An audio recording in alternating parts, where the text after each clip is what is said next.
16. Y en ese capítulo 16 vamos a leer el verso número 12. Evangelio de San Mateo, capítulo 16, versículo 12.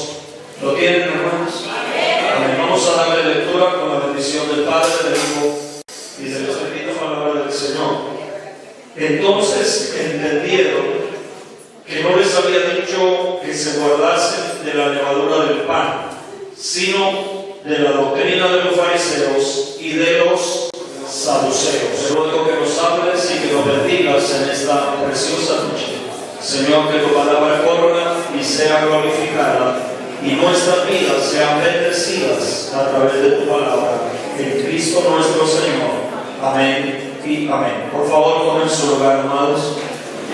Y trataremos en esta noche de hablar un poco más acerca de algo que comenzamos a hablar el martes anterior y que por darle algún nombre, por llamarlo de alguna manera, estábamos hablando acerca del método del maestro, y tratábamos de decir, en medio de la enseñanza de la palabra del Señor, que de todos los títulos que en la palabra del Señor se le atribuyen, se le dan a nuestro Señor Jesucristo, uno de los títulos que más resalta, que más se menciona, es el título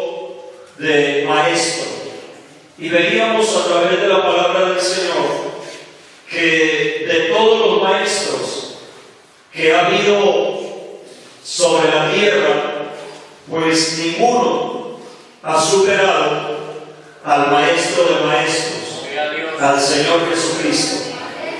Y nos adentramos un poco en esta porción de la palabra del Señor, donde nos dice el evangelista Mateo, en este caso, que al llegar los discípulos al otro lado, se habían olvidado de traer pan. Y aquí comenzó todo el relato, en ese olvido de los discípulos, en esa actitud, en esa situación que de repente los vio comprometidos con relación al Señor. Y hubo en medio de ellos, como nos dice otra versión, una especie de discusión. Tal vez uno le echaba la culpa al otro, y como siempre suele suceder, todo el mundo es culpable, pero nadie responde. Todo el mundo se le puede culpar, pero no responde, no da una respuesta. Y entonces dice la palabra del Señor que el Señor les habló y les dijo: guárdense de la levadura de los fariseos y de la levadura de los saduceos. Por el verso que hemos leído esta noche, el verso 12, nos damos cuenta de que el Señor quería llevarlos a que ellos pudieran entender una realidad, que ellos pudieran comprender una verdad que estaba tratando de transmitirles el Señor, y no tenía nada que ver con el pan, y no tenía nada que ver con la comida, tenía que ver con algo más valioso y con algo más trascendental que el pan. Bendito sea el nombre del Señor. Entonces la palabra del Señor nos dice que cuando el Señor les dice: guárdense de la levadura, ellos comenzaron a decir: esto es porque no trajimos pan. Ese es el asunto por el cual el Señor nos está diciendo eso. Ellos pensaban dentro de sí: es porque no trajimos pan. es porque se nos olvidó, es porque pasó algo que hizo que el pan se quedara. Pero el Señor no les estaba hablando de eso. El Señor les estaba hablando acerca de la verdad, acerca de la enseñanza, acerca de la doctrina.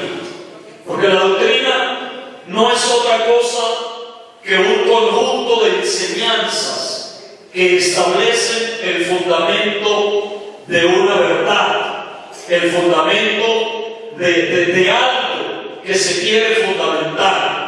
Y se debe fundamentar en la doctrina, en ese conjunto de enseñanzas. Y el Señor estaba diciéndole a los discípulos: ustedes deben tener cuidado con el tipo de doctrina que van a escuchar, que van a oír, que van a atender y que van a recibir.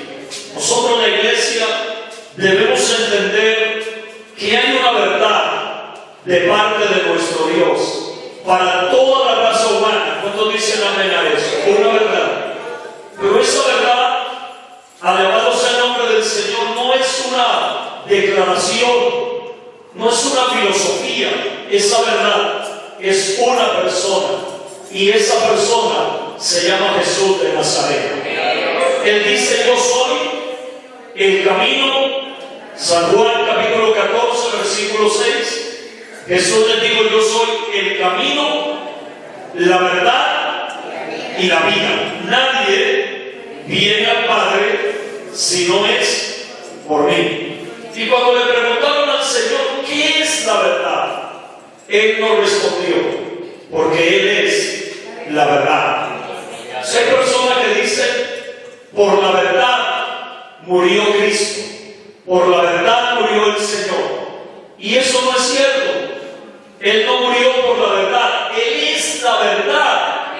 Amén. Alabado sea Dios. Y allá afuera, ¿ustedes cuántos han escuchado que la gente dice eso? Por la verdad murió Cristo. No, Él no murió por la verdad. Él murió por el pecado de todos los hombres. Pero Él es la verdad. Y a Él adoramos y bendecimos en esta hora. Como el Señor quería que ellos entendieran algo, que ellos comprendieran algo, pues Él utilizó un método para llevarlos a entender lo que Él quería, para llevarlos a comprender lo que Él quería que ellos entendieran. Ahora, los discípulos tenían dos problemas. Básicamente tenían dos problemas los discípulos. El primer problema estaba relacionado con la fe. Y por eso el Señor les habló mucho acerca de la fe. Algunas veces les dijo: ¿dónde está su fe? Y otras veces les preguntó: ¿por qué dudan? Alabado sea Dios. Ustedes han leído esas declaraciones, ¿verdad? Ellos tenían problemas con relación a su fe. Y el segundo problema era con relación al entendimiento. Aunque el Señor les hablaba, muchas veces ellos no entendían lo que el Señor les quería decir.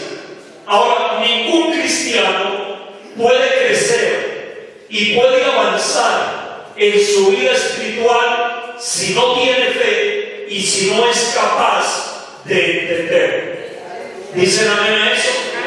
Ahora, ¿qué se necesita para crecer en la vida espiritual? Número uno, se necesita fe. ¿Se necesita qué? Fe. Nadie puede crecer como creyente si no tiene fe. Y lo que debe crecer en usted y en mí es la fe. Por eso el Señor Jesús dijo que la fe es como un grano de mostaza. Recuerden, si tuvierais fe, ¿como qué? Como un grano de mostaza. Cuando el Señor dice eso, ¿a qué se refiere? ¿A la medida de la fe? ¿A lo grande o lo pequeño de la fe? No, al resultado de la fe. Alabado sea Dios. Présteme la atención a eso. Cuando la Biblia dice que si tenemos fe como un grano de mostaza y Y también dice la palabra del Señor que el grano de mostaza es la más pequeña de todas las semillas. Alabados a Dios. Pero hay algo con relación a la mostaza, al grano de mostaza, y con relación a todos los granos, a todas las semillas, es que no se quedan en la condición en que están. Y la mostaza, de acuerdo a lo que nos dice la palabra del Señor, pues sufre algunos cambios. Lo primero es que se hace hortaliza y después se hace árbol. Pero todo comenzó ¿qué? Como un grano de mostaza. Alabados a Dios. ¿Me están siguiendo? Entonces, ¿cómo debe ser nuestra fe? Como un grano de mostaza. Alabados a Dios. Entonces usted dice, yo tengo una fe pequeñita, pero poderosa. No, a eso no se refiere la palabra. Porque la Biblia no dice que la fe es un grano de mostaza. No, dice que es como un grano de mostaza. Alabados a Dios. ¿Me hago entender esta noche? Entonces se necesita fe, pero se necesita ese tipo de fe que no se estanca, que no se detiene, sino ese tipo de fe que va creciendo. ¿Y cómo va creciendo la fe? La fe, que es como el grano de mostaza, va creciendo. ¿Qué se necesita para que el grano de mostaza, para que crezca, para que salga adelante? Si usted ve, no se necesita nada, sencillamente dejarla crecer, dejarla que avance. La fe crece por sí sola. Si usted tiene fe, esa fe va a crecer en usted. Y eso es lo que se necesita para que usted sea un cristiano maduro, un cristiano de verdad, un cristiano que no tiemble ante la adversidad, que no se amedrente ante el problema, que no le dé la espalda a la lucha, alabado sea el nombre del Señor, sino que esté dispuesto a enfrentar cualquier situación en el nombre del Señor y salir victorioso por el poder del Dios de los cielos. Dale un aplauso a Dios esta noche. De tal manera que como dijo alguien en una ocasión, la armadura de Dios para el cristiano casi que provee un escudo, una coraza para todas las partes del cuerpo. Si usted lee la armadura de Dios en Efesios, en el capítulo 6, usted va a encontrar que la armadura de Dios tiene una protección para la cabeza, una protección para el pecho, una protección para los pies, una protección que es un escudo para proteger la gran mayoría del cuerpo, pero para lo único que no tiene protección es para la espalda. Alabado sea Dios. No hay nada en la armadura de Dios que proteja la espalda, o por lo menos el apóstol Pablo no nos presenta eso. ¿Sabe por qué? Porque el apóstol Pablo está presentando una analogía con la armadura de un soldado de su época, que eran los soldados romanos. Y los soldados romanos habían sido entrenados de tal manera que la única opción que tenía un soldado romano era la opción de ir hacia adelante. Él no tenía la opción de retroceder. Él no tenía la opción de dar la espalda. Él, la única opción que tenía era la de ir hacia adelante. ¿Cuántos dicen amén esta noche? Y es que la iglesia no tiene otra opción. La única opción que tiene la iglesia es la opción de ir hacia adelante, aún en medio de la lucha y en medio del combate, porque Dios no es Dios de los que retroceden, Él es Dios de los que van hacia adelante. ¿Cuántos están conmigo en esta noche? Por eso, en esa armadura del cristiano no hay una protección para la espalda, porque Dios no armó un ejército de personas, de soldados que huyen. Él armó un ejército que va hacia adelante. Alabado sea el nombre del Señor. Que el fragor de la lucha es fuerte, pero ese soldado va hacia adelante. No hay opción de retroceder, no hay opción de dar la espalda. Aún en las peleas de boxeo, cuando uno de los boxeadores da la espalda, se le cuenta como un punto en contra, porque se supone que si se subió al ring es para enfrentar la pelea y es para ir hacia adelante. Y se supone que si usted y yo estamos en Cristo, no estamos para retroceder, estamos para ir hacia adelante. Cuando se está conmigo en esta noche, estamos para avanzar, estamos para crecer, y para eso se necesita fe, porque con la fe podemos apagar los dardos de fuego del maligno. Con la fe podemos estar de pie. ¿Cuántos dicen amén? Pero también se requiere que podamos entender de qué se trata esto. ¿Sabe que hay mucha gente metidos en las iglesias y todavía no entienden de qué se trata el cristianismo? ¿De qué se trata la vida cristiana? ¿De qué se trata el evangelio? Y algunos piensan que es otra religión más, que es una religión más bonita, más animada, que es una religión de cantar coros, de leer la Biblia y de traer ofrendas. Pero la verdad es que esto es mucho más que eso. Alabado sea Dios. Cristianismo no es religión, cristianismo es relación. Aquí no vinimos para practicar una religión, aquí vinimos, cuando digo vinimos, estoy hablando de haber venido a Cristo. No vinimos a Él para cambiar de religión, vinimos a Él para cambiar nuestra relación con Dios. Antes éramos enemigos y hoy somos hijos de Dios. Antes andábamos lejos y hoy estamos cerca. Antes éramos esclavos y hoy somos libres. Antes estábamos muertos y hoy tenemos vida y vida en abundancia. Antes estábamos en tinieblas y hoy somos luz. Antes estábamos sedientos y hoy tenemos una fuente de agua que salta para vida eterna dentro de nuestro corazón. Levante su mano y dé gloria a Dios.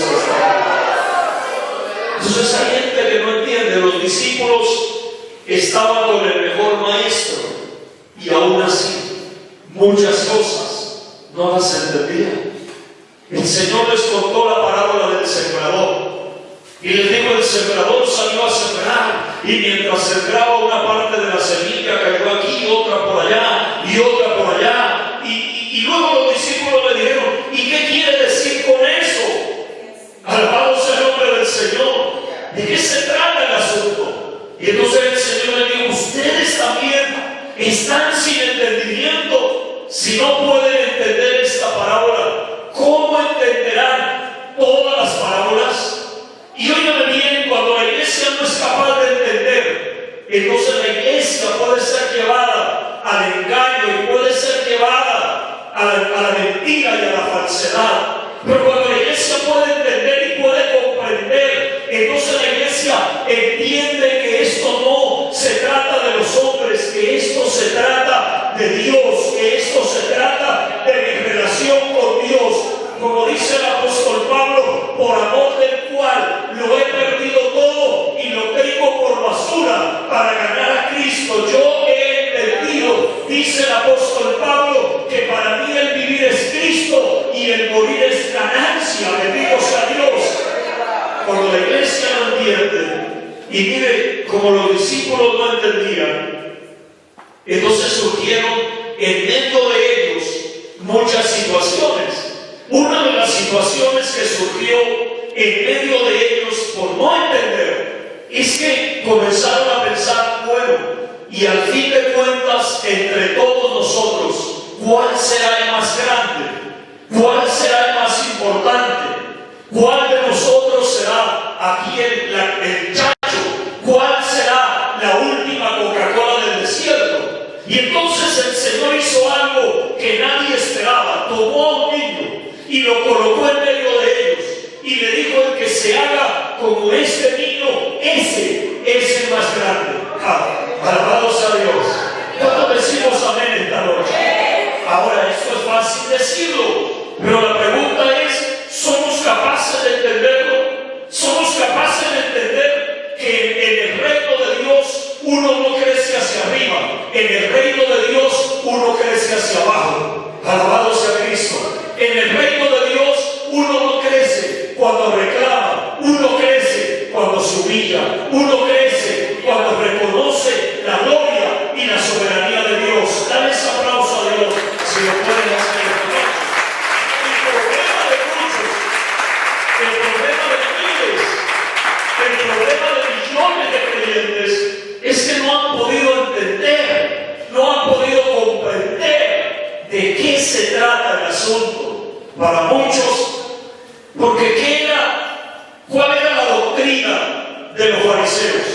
Dijimos en el estudio anterior que la doctrina de los fariseos era la hipocresía. Esa era la doctrina. ¿Qué era lo que pretendían ellos? Ellos pretendían agradar a Dios siguiendo sus normas, siguiendo los dictámenes de su corazón. Entonces ellos decían: yo voy a hacer esto y le tiene que agradar a Dios. Eso es el religioso. El religioso dice: yo voy a ir a Monserrate y le tiene que agradar a Dios. El religioso dice: yo voy a ir a culto y le tiene que agradar a Dios. Pero eso es porque no entiende. Alabado sea el nombre del Señor. El creyente no dice así. El creyente dice: yo voy a preguntarle a Dios qué es lo que a Él le agrada, qué es lo que Él quiere, qué es lo que Él busca de mí. Alabado sea Dios, porque Él te ha declarado lo que es bueno y que pide Jehová tu Dios de ti: hacer misericordia, amar justicia. Alabado sea Dios. ¿Cuántos dicen gloria a Dios en esta hora, hermano? El religioso dice: le voy a traer a Dios una ofrenda y le va a tener que gustar. Pero nunca le dice a Dios: ¿qué quieres que yo te dé? ¿Recuerdan la experiencia de Saulo de Tarso camino a Damasco? Cuando Saulo de Tarso cae al piso, y algunos dicen que el Señor lo derribó del caballo, pero yo no veo ningún caballo por ninguna parte. Saulo iba caminando y el Señor lo derribó al piso. No necesita bajarlo de un caballo ni bajarlo de un camello, sencillamente lo tiró a tierra. Porque es que Dios, al que se enaltece, Dios lo humilla, pero al que se humilla, Dios lo enaltece. Alabado sea Dios. Hay gente que quiere que lo enaltezcan los hombres, que lo enaltezcan otros. Hay gente que quiere el aplauso de los hombres, hay gente que quiere que los hombres digan: ¡ea, buena esa! Pero yo no quiero esa gloria. Yo quiero la gloria de Dios. Yo quiero la gloria del Señor. Aleluya. Yo no quiero que los hombres digan: buena por esa. Yo quiero que un día el Señor diga: bien, buen siervo y fiel. En lo poco fuiste fiel, en lo mucho te pondré. Entra en el gozo de tu Señor. Porque el que anda buscando la gloria de los hombres, pues la consigue. ¿No se ha dado cuenta usted? El que anda consiguiendo el aplauso lo logra. El que anda buscando que le digan: oiga, es que usted es el mejor, pues eso lo consigue. Pero eso es efímero, eso es pasajero, eso dura por un rato hasta que aparezca otro mejor. Esa es la triste vida. En estos días, por ejemplo, estamos escuchando maravillas de un futbolista nuestro de acá de Colombia, que por cierto es bueno, que por cierto lo es. Pero ¿qué va a pasar cuando aparezca uno mejor que James? Pues todo el mundo se va a olvidar de James y va a poner el corazón en ese otro. Y cuando aparezca otro mejor, y todo el mundo aplaude a los cantantes mientras aparezca otro mejor, y todo el mundo aplaude a esa gente mientras aparece otro mejor. Pero si usted se dedica a buscar la gloria de Dios, pueda que no lo aplaudan, pueda que no lo reconozcan, pueda que no le hagan un monumento, pero sí le diré algo: usted tendrá una gloria que estará con usted por toda la eternidad. Alabado sea el nombre del Señor. ¿Cuánto glorificamos a Dios?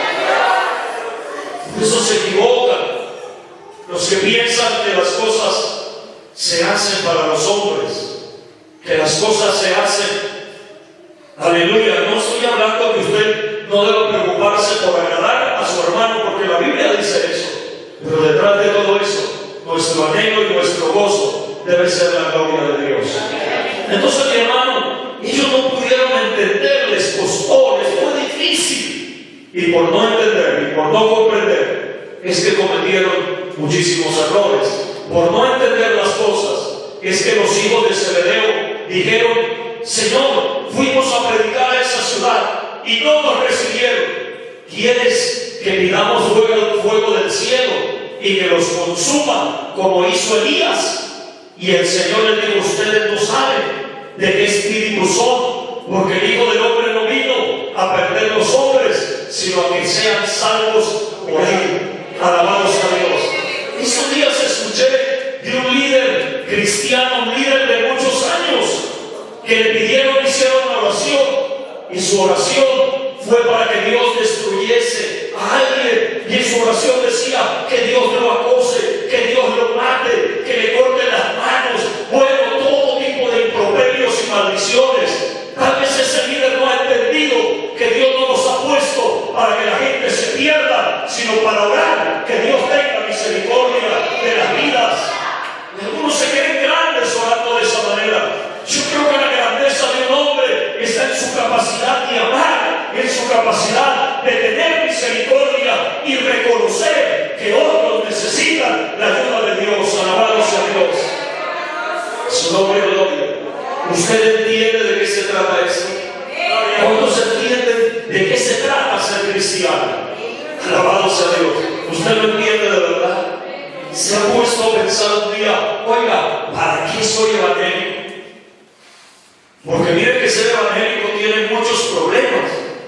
Amén. Yo cuando no era evangélico, los problemas que tenía, hermano, no eran nada en comparación con los que tengo ahora que soy evangélico.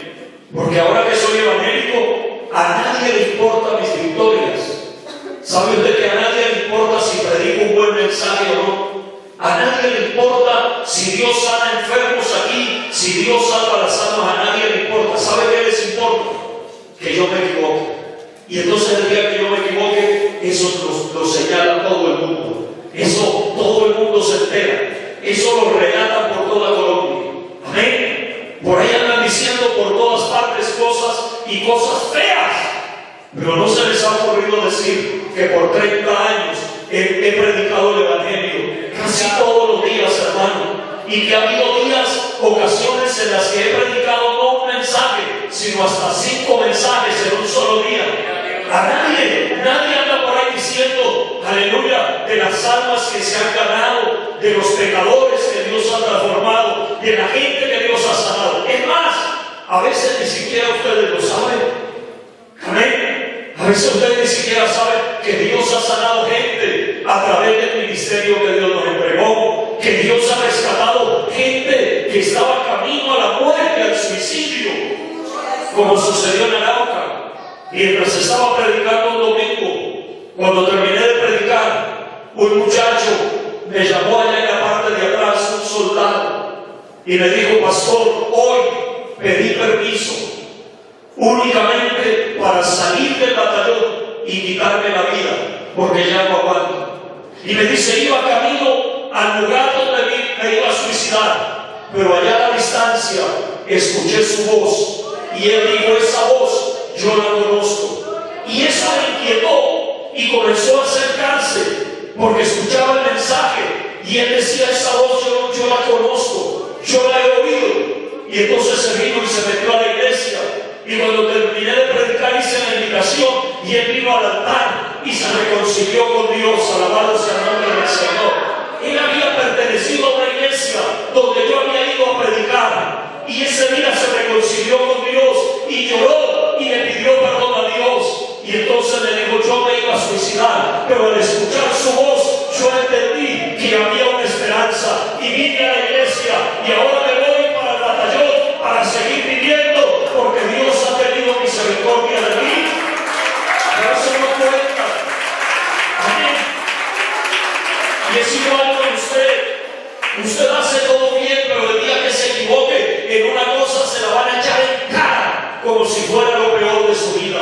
Pero el que entiende de qué se trata esto, no se detiene ahí. El que entiende de qué se trata esto, entonces se levanta y sigue adelante, porque podrán hablar un año, podrán hablar 2 años, podrán hablar 3 años, podrán hablar el tiempo que quieran, pero un día la verdad triunfará sobre la mentira y el Dios de la gloria nos dará victoria. Si está conmigo, diga amén, hermano. Como dice la palabra de Dios en el Salmo 17, de su presencia proceda la vindicación. Y es que es de parte de Dios que viene la vindicación. Cuando uno entiende de qué se trata esto, uno no pide que Dios mate a los demás, uno pide que Dios los salve, que Dios tenga misericordia. Ellos le dijeron, Señor, porque ustedes recuerdan lo que hacía Elías, ¿no? Lo mandaron a buscar, el rey lo mandó a buscar y le mandó un hombre con sus 50 soldados, y vino delante de Elías y le dijo, varón de Dios. Y Elías dijo, si soy varón de Dios, que caiga fuego del cielo y lo mate a usted con sus 50. Alabado sea Dios. Entonces, como había que buscar a Elías, porque ellos pensaban que el culpable de la sequía era Elías, entonces le mandaron otros. Y los otros llegaron y le dijeron de la misma manera, varón de Dios. Y Elías dijo, sí, si soy varón de Dios, que caiga fuego del cielo. Y ya iban 102. Alabado sea Dios. Hasta que vino otro y fue más sabio y le dijo, yo sé quién es usted. Alabado sea Dios. Aleluya. Pero el problema no es conmigo, es el rey que me mandó a buscarlo. Y si no, Elías se va por otros 50 de aquí. Y los hijos de Zebedeo, por eso el Señor los puso boanerges, los hijos del dueño. Ellos pensaban que el asunto era así, porque no lo entendían. Y hay gente que piensa que el asunto es así, que las cosas son así, que todo hay que tomarlo en las manos, que todo hay que tomarlo a nuestra manera. Y no es así. Alabado sea Dios. Aleluya. En este camino hay ocasiones que hay que sufrir el agravio. Hay ocasiones que hay que poner la otra mejilla. Hay ocasiones que si nos piden prestado, dijo un hermano, si tu enemigo te pide prestado el burro, préstale también el mano. Claro que eso no dice la Biblia. Lo que la Biblia dice es que si te pide prestada la túnica, entréguele también la capa. No al amigo, sino al enemigo. ¿Cuánto más al amigo? ¿Y cuánto más al hermano? Ese era el problema de los discípulos, no entendían. Y como no entendían, entonces se pensaban en unas discusiones y en unas cosas terribles. Pero el Señor quiso enseñarles, y el Señor tiene un método, y el Señor nos quiere enseñar a nosotros también, porque nosotros, para poder crecer como creyentes, necesitamos fe, pero necesitamos también entender. Incluso, ¿sabe qué dice el libro de los Salmos? Que pues cantaré con el espíritu, sí, pero cantaré también con el entendimiento. ¿Y sabe qué dice Romanos capítulo 12? Que nosotros tenemos que presentarle a Dios un culto racional. No es un culto de locura, no es un culto de misterio, es un culto racional. Alabado sea Dios. Es que nuestro Dios no es verdad. Que el apóstol Pablo dice, es que si estamos locos, lo estamos para Dios. Y algunos entonces malinterpretaron eso y pensaron que es que hay que portarnos como locos para Dios. No es eso. Alabado sea Dios. Aleluya. Y hubo una época, hermano, que los cultos eran una locura. Usted no se alcanza a imaginar. En ese tiempo no había, y no me refiero a esta iglesia, me refiero cuando empezó el pentecostalismo unos años atrás, y en las iglesias no había sillas de estas. Estas sillas son modernas. Eran unas bancas, hermano, que parecía la catedral privada. Y esos hermanos empezaban esos cultos, hermano, y las pobres bancas quedaban patas arriba, las hermanas por allá debajo de las bancas, y ellos entendieron mal el versículo. El apóstol Pablo no estaba diciendo que nos volvamos locos, sino que si la gente cree que estamos locos, Lucas, alabado sea el nombre del Señor, es para Dios. Pero si estamos cuerdos, es para ustedes, dice la palabra del Señor. Entonces, hermanos, se requiere entendimiento. Y el grave problema de la iglesia de hoy es falta de entendimiento. Mire que hay gente que han entendido que el evangelio es dar plata, y para ellos ser evangélico es dar plata.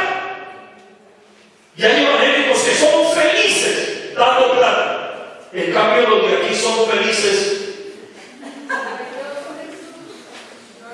Ahí hay sabiduría que tiene entendimiento. Alabado sea el nombre del Señor. Y hay gente, hermano, que han pensado que el Evangelio es venir y cantar un coro y derramar 3 lágrimas. Alabado sea el Señor. Pero el Evangelio es poder de Dios para salvación. El Evangelio es una vida nueva. El Evangelio es una relación personal con el Dios de la gloria. Es una relación personal con Jesucristo. El Evangelio, mi hermano, es tener una comunión con el Señor, es tener una relación con Él, es poderle ver a Él en la plenitud de su gloria y podernos ver a nosotros en la bajeza de nuestro pecado y de nuestra maldad. Es dejar de vernos tan grandes y comenzar a verlo a Él como lo máximo, como lo grande. Vinieron y le dijeron a Juan cuando estaba en la cárcel, a Juan el Bautista, vinieron y le dijeron a los discípulos suyos, se van detrás de Jesús. ¿Qué hubiera hecho usted? ¿Qué haríamos nosotros si nos dicen, la gente que antes lo seguía a usted, ahora está siguiendo a otro? Y Juan allá en la cárcel dijo, ahora mi gozo está cumplido. Es necesario que Él crezca y que yo me... Pero los evangélicos, como no entienden, dicen, es necesario que yo crezca. Porque si a mí no me reconocen, yo me voy de aquí. Si a mí no me ponen, no me sientan allá arriba encima del altar, yo me voy donde me reconozcan, porque he aquí. Alabado sea Dios. Pero la verdadera grandeza del hombre de Dios está en su capacidad de reconocer la grandeza y la gloria del Señor. Incline su cabeza. Y si le es posible cerrar los ojos y quedarse dormido, cierre. Y dígale, Señor, aquí está mi vida esta noche. Dígale, Señor, aquí estoy. Dígale, Señor, yo necesito fe. Pero yo necesito entender, Señor. Tal vez hay muchas cosas. Tal vez hay muchas áreas. Tal vez hay muchas verdades que yo aún no he podido entender. Yo quiero entender eso. Quita el velo que envuelve mi alma, quita el velo que envuelve mis ojos espirituales. Sácame de las tinieblas. Yo quiero entender, Señor, tu verdad. Vamos a hablar, es contigo, habla con Dios. Habla con Dios. Dile, Señor, yo quiero entender. Porque quien no entiende está confundido. Y quien está confundido no sabe a dónde va. Por eso un ciego no puede guiar a otro ciego. Por eso dígale al Señor, yo quiero entender. Yo quiero comprender, Señor. El asunto no es por el pan. El asunto es más profundo que eso. Pero ahí donde estás, ahí donde te encuentras, habla con Dios. Habla con Él esta noche. Habla con Él en lo profundo de tu ser y de tu corazón. Mientras no seas capaz de entender, tu alma estará en tinieblas. Tu alma estará en la oscuridad. Y tu vida estará atada y oprimida. Yo dile, Dios, ayúdame. Oh, gloria. Gracias. Gracias. Gracias. Y todos decimos amén. ¿Cuánto dan gloria?